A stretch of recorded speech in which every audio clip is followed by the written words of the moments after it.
నంద్యాల జిల్లాలోని నియోజకవర్గ కేంద్రమైన బనగానపల్లి పట్టణానికి మహర్దశ పట్టనుందా.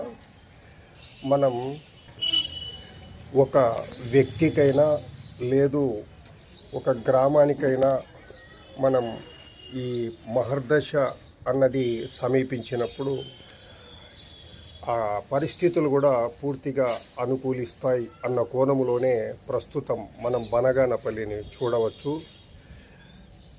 ఈ తాజా అంశాన్ని చూస్తే మనం రాజకీయాలకేం సంబంధం లేదు. బనగానపల్లికి అనుకూలించిన పరిస్థితులను మీతో సమీక్షించు. ఈ నేపథ్యంలో మనం పరిశీలిస్తే 2024 శాసనసభ ఎన్నికలకు ముందు బనగానపల్లి నియోజకవర్గం శాసనసభ్యులుగా ఉన్న కాటసాని రామిరెడ్డి గారు బనగానపల్లి పట్టణంలో సీసీ రహదారుల నిర్మాణానికి ప్రాధాన్యం ఇవ్వడం, అలాగే జిఎం టాకీస్ నుండి కొత్త బస్టాండ్కి వెళ్ళే రహదారిని పూర్తిగా డబుల్ రోడ్డుగా విస్తరించి డివైడర్ల ఏర్పాటు, అలాగే అదే రహదారిలో సచివాలయాల ఏర్పాటు, ఈ కోణంలోనే అప్పట్లోనే బనగానపల్లికి మహర్దశ నేపథ్యంలో శ్రీకారం జరిగింది అని చెప్పుకోవడం అతిశయోక్తి కాదు.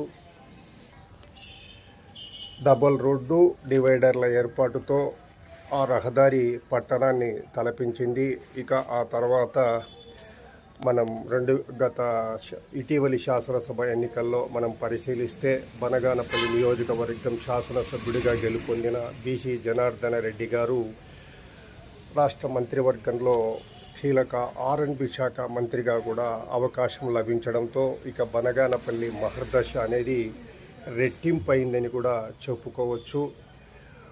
ఆయన బనగానపల్లి పట్టణాన్ని ఇటీవల ఆయనే చెప్పినట్టు రాష్ట్ర స్థాయిలో ఒక మేజర్ గ్రామ పంచాయతీ, బనగానపల్లి మున్సిపాలిటీ కూడా కాదు, కేవలం ఒక మేజర్ గ్రామ పంచాయతీ అయినా కూడా పూర్తి స్థాయిలో అండర్ గ్రౌండ్ డ్రైనేజీ, సీసీ రహదారుల ఏర్పాటంటే సామాన్యమైన విషయం కాదు.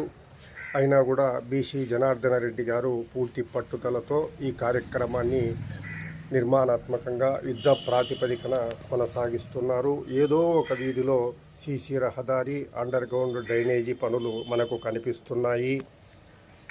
అలాగే ఇటీవలే బనగానపల్లి మేజర్ గ్రామ పంచాయతీ అయిన బనగానపల్లి రెవెన్యూ డివిజన్ కేంద్రంగా కూడా ఒక రకంగా పదోన్నతి అనే చెప్పుకోవాలి. రెవెన్యూ డివిజన్ కేంద్రమైంది. అది కూడా సాధారణమైన విషయమేం కాదు. ఇటీవలే సంబంధిత అధికారి కూడా బాధ్యతలు స్వీకరించడం జరిగింది. సంబంధిత కార్యాలయానికి సంబంధించి కూడా నిర్మాణాత్మక పనులు ముందుకు వెళుతున్నాయి. అలాగే బనగానపల్లి పట్టణంలో మనకు పాత బస్టాండ్ సమీపంలో జుర్రేరు వాగు అనేది గతంలో చాలా ఒక రకంగా చెప్పాలంటే ఎబ్బెట్టుగా కూడా కనిపించేది. అంతా ముళ్ళకంపలతో నిండిపోయి సమీప ప్రజలు మురుగు అంటే వారు డస్ట్ వేయటానికి అంతా కూడా ఒక డస్ట్బిన్ లాగా దాన్ని ఉపయోగించేవారు. అటువంటి జుర్రేరు వాగును పూర్తి స్థాయిలో నిర్మాణాత్మక అభివృద్ధి పనులకు బీసీ జనార్దన రెడ్డి గారు ప్రాధాన్యం ఇచ్చి ముందుకు తీసుకువెళ్తున్నారు. ఆ కార్యక్రమం పూర్తయితే జుర్రేరు వాగు అనేది ఒక చక్కని చూడడానికి కూడా ఒక చక్కని అభివృద్ధి కార్యక్రమంతో ముందుకు వెళ్ళినట్లు అవుతుంది. అలాగే పట్టణంలో శ్రీవారి ఆలయం కూడా యుద్ధ ప్రాతిపదికన ముందుకు వెళ్తూ ఉంది. బైపాస్ రహదారి కూడా యుద్ధ ప్రాతిపదికన ముందుకు వెళ్తున్న విషయం తెలిసిందే. గతంలో కాటసాని రామిరెడ్డి గారు శాసనసభ్యుడిగా ఉన్నప్పుడు పట్టణంలో అభివృద్ధి పనులకు శ్రీకారం చుడితే ప్రస్తుతం బీసీ జనార్దన రెడ్డి గారు ఒక మంత్రిగా కూడా అవకాశం లభించడంతో పట్టణంలో అభివృద్ధి పనులకు ఒక మహర్దశ లభించిందనే చెప్పుకోవాలి. ఏదేమైనా కూడా రానున్న రోజుల్లో బనగానపల్లి పట్టణం పూర్తి స్థాయిలో నంద్యాల జిల్లాలోనే పూర్తి స్థాయిలో మౌలిక వసతులు పట్టణ దిశగా రూపురేఖలతో ఒక కొత్త బనగానపల్లిని మనం చూడబోతున్నాము. ఇటీవలే మనం గమనిస్తే ఒక కార్యక్రమంలో బీసీ ఇందిరారెడ్డి గారు పేర్కొన్నారు. కాషయ్య తోటను పార్కుగా కూడా ఏర్పాటు చేయనున్నట్టు ఆ, తెలిపారు. అంటే బీసీ జనార్దన్ రెడ్డి గారు ఆ ఆలోచనకు శ్రీకారం చుట్టారు కాబట్టి ఆ పార్కు కూడా వస్తే బనగానపల్లిలో మరింత ప్రయోజనకారి, మరింత పట్టణ దిశగా రూపురేఖలకు అది ముందుకు తీసుకెళ్ళినట్లు అవుతుంది.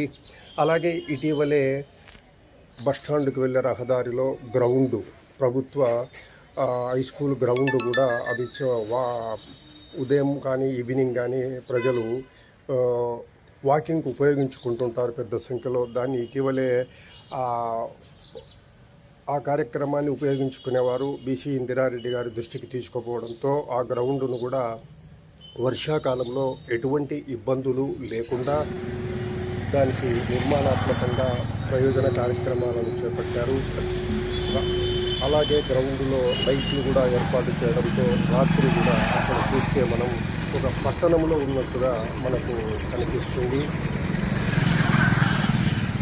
సో టోటల్గా చూస్తే స్థానిక శాసనసభ్యులైన బీసీ జనార్దన్ రెడ్డి గారు మంత్రిగా కూడా ఉండడంతో చేపడుతున్న అభివృద్ధి కార్యక్రమాలతో బనగానపల్లి అనేది త్వరలోనే మనం ఒక నూతన బనగానపల్లిని చూడబోతున్నామంటే ఏమాత్రం అతి